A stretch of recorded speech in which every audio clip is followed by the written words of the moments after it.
Hey guys, today I'm gonna tell you how to fix screen timeout settings are not saving in Windows 11. If you are using Windows 11 and you're facing the issue that your screen timeout settings are not saving, so let's see some possible fixes for this.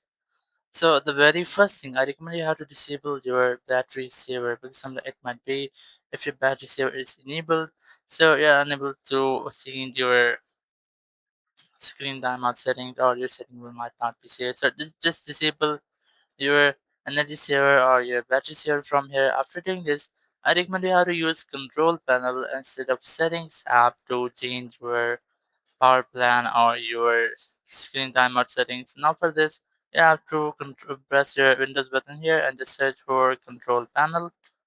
Press enter or open it. Now once you are here, you just have to click on this category and switch it to log icons. Click on power options here and now just click on change plan settings,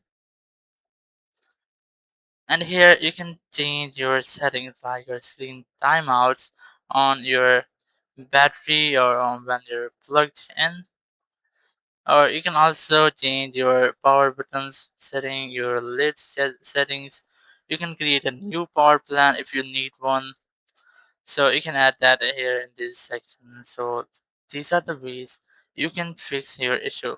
Or the one more thing you can do to disable your screensaver, you just have to press the window button again or go to search and just search for screensaver. You might get change screensaver. Just press enter to open it.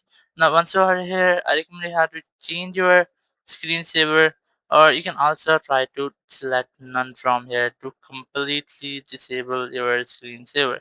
Now once you have done, just click apply and then click OK.